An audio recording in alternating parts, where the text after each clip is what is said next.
Bonjour, dans cette vidéo, nous allons voir comment créer un devoir dans Teams et comment l'assigner aux élèves. Vous voyez ici mon espace de classe, je suis dans l'onglet de publication, mais si j'ouvre l'onglet devoir, je pourrais créer un tout nouveau devoir. Il y a deux types de devoirs.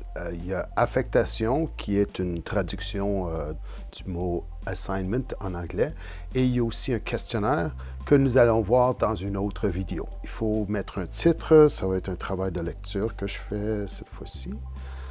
Et on peut aussi ajouter une catégorie. Jusqu'à date, je n'en ai pas, mais je pourrais mettre ça comme littératie. Et puis la prochaine fois, littératie va être une catégorie qui est déjà disponible. Je peux la réutiliser ou je peux créer une toute nouvelle catégorie pour une autre. Ensuite, les directives ici pour qu'est-ce que l'élève doit faire. Je vais juste copier-coller. Et ressources. Je peux ajouter des pièces jointes de mon OneDrive, je peux aller chercher de mon bloc-notes de classe ou je peux aller le chercher de mon ordi. Il télécharge ici mon document. Je clique terminer à l'instant ici et ici je peux en ajouter d'autres si j'aime. Je peux attribuer des points ou non. Je peux aussi ajouter un barème. Le barème vraiment c'est une grille. Je vais prendre celle-là parmi les grilles que j'avais déjà préparées. Ensuite, je peux le regarder ici pour voir si tout est beau. Et si ça va et il n'y a rien à changer, je peux le joindre. Donc, l'élève va voir la grille quand il va voir le devoir et il va savoir déjà à l'avance comment est-ce qu'il va être évalué. Attribuer à. Je peux choisir non seulement la classe où je suis, mais je peux choisir à d'autres classes aussi, d'accord, ou 3 groupes d'élèves. Ça peut être à tous les étudiants ici ou je pourrais choisir seulement certains étudiants.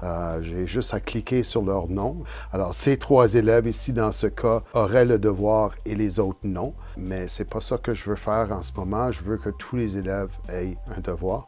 Je fixe ma date d'échéance. Il y a un petit calendrier qui va apparaître. Bon, vendredi prochain. Et il y a aussi une heure d'échéance. En bas ici, ça dit que le devoir va être publié immédiatement. Et puis, les remises tardives sont autorisées, mais je peux changer ça. Si je veux, je peux ne pas accepter des devoirs après une certaine date de clôture. Et dans ce cas-là, si l'élève remet ou tente de remettre le devoir après la date de clôture, le devoir n'est pas accepté. Je ne pense pas que je recommanderais ça parce qu'on veut quand même avoir le travail de l'élève et s'il le remet en retard, ça va être indiqué dans le devoir. Le devoir a été remis par tel élève à telle heure et c'était X nombre d'heures ou de jours en retard. Quand j'ai tout fait ça, j'ai le choix de l'enregistrer et dans ce cas-là, il deviendrait un brouillon dans mes brouillons de devoirs ou je peux l'affecter immédiatement.